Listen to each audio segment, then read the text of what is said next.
Ever scroll through social media and feel like everyone is building their dream life while you are just trying to get through your workday? That quiet pressure, the guilt, the comparison, the fear that you're running out of time. It's real. And if you ever felt behind on the life you know you're meant to build, this video is for you, because I can totally relate, right? I used to feel like I should be further along on my goals than I was. I'll give myself these unrealistic expectations, which will lead me to having this long to-do list that will never ever get completed, and then keep me in a constant state of pressure and overwhelm. So I'm sharing the mindset shifts and practical strategies that helped me stop spiraling and start moving forward, even when progress felt painfully slow. So stick around, because what I reveal near the end is what gave me peace and momentum. Hello there, welcome back to my channel. My name is Laura and I help ambitious women with a full-time job find the time to build their creative side businesses without burnout. Now, if you've been feeling like you're always behind on your goals, like everyone else is moving faster, achieving more, or somehow figuring it all out, but you are just spinning your wheels with multiple projects or struggling to even stay consistent with one project, this video is here to ground you, reset you, and give you real tools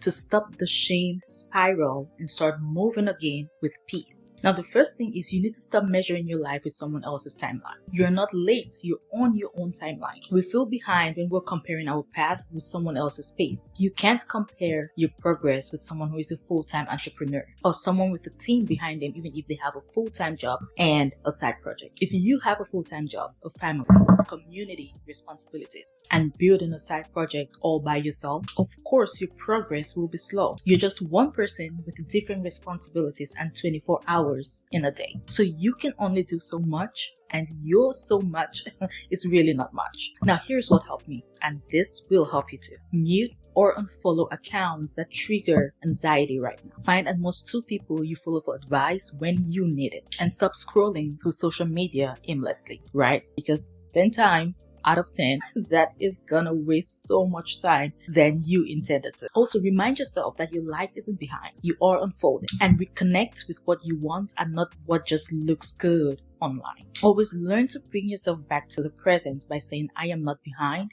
I'm just building something real. The next thing you want to do is you want to replace urgency with intention. Now, the pressure to rush comes from fear and not purpose. When we act from panic, we burn out faster and build less. Now, let's dive into what urgency means. It means we are reactive and not intentional. And that feels like rushing through your to-do list just to feel less guilty. Saying yes to tasks that really do not align with your goals. Feeling behind, scattered, and out of control. And operating from fear, where you keep telling yourself, I'm not enough, or I'll never catch up. However, being intentional means you're working in alignment. It means you're pausing to ask, what actually matters today? You're choosing fewer higher impact tasks rather than doing everything. You're making decisions based on purpose and not pressure. And it means you're reclaiming your power and energy, even if you haven't caught up yet. So being intentional is very, very important because it stops the burnout cycle, it rebuilds focus, it creates clarity, and it restores confidence, right? Where you stop measuring success by how fast you're going, but you start measuring it by how aligned you are. So what you want to do is implement intentional weekly planning. Choose one goal per week and one high priority task per day. Allow rest to be part of your progress and your process, because urgency says you're late and intention says you're aligned. Now, the third thing is you want to anchor yourself with your why. When I feel like I'm falling behind, I always go back to my why. My goal isn't to hustle harder. It is to build a business rooted in peace, in joy, and in rest. This means you're reminding yourself why you started in the first place. You're reminding yourself why this goal, this dream, this particular side project matters to you. It reconnects you to your deeper purpose and not just the pressure of productivity. So anchoring yourself to your why is extremely important, because when you do not do that, you chase metrics, milestones, or checklists without any purpose, right? Or any meaning. You feel discouraged when you fall behind on arbitrary timelines, and you lose motivation because now the work feels like a chore and not a calling. However, when you do anchor yourself to your why, you reignite your motivation from a place of meaning and not fear. You remember that your dream isn't doing more. It's about becoming more of who you are. And you make decisions with clarity. You ask strategic questions, right? Like, is this really helping me build the life that I want? So think of it like this. When self-doubt sneaks up on you, when comparison or delay hits, you don't drift aimlessly, but you have anchor.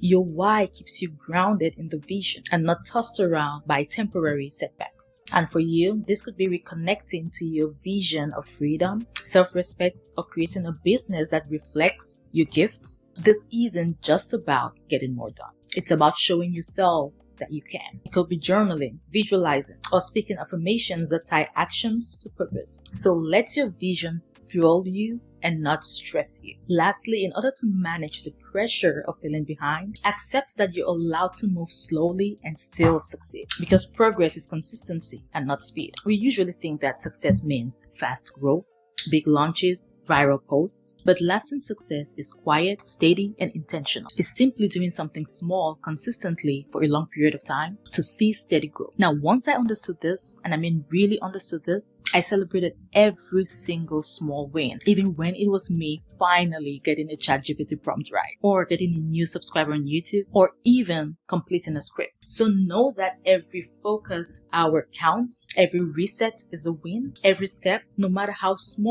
is proof that you are doing the work. You're making more progress than you think, because showing up imperfectly still moves you forward. So know that consistency builds confidence, and confidence builds momentum. So if you've been carrying the weight of feeling behind, like time is slipping away and your dreams are still out of reach, I want you to know this. You're not late. You just need a plan that matches your pace and honors your season. So if you're ready to trade pressure for clarity and finally make consistent progress towards the side project you know you are meant to build, I'd love to help. Book a free clarity call with me. Let's talk through where you are, what's keeping you stuck, and map out your next right steps. The link is in the description box and the comment section below. You don't have to do this alone. Let's build your dream with peace and not pressure. I want you to take this from this video. You are not behind. You're just building something real. And real things take time. So release the pressure, reconnect with your why, and remember, slow growth is still growth. So drop a comment below. What is one thing you need to hear right now when it comes to your journey? Leave a comment and let's talk about it. Watch the video on the screen next on how I stay consistent with my creative side hustle while working full-time. Thank you so much for watching. If you love this video, please like,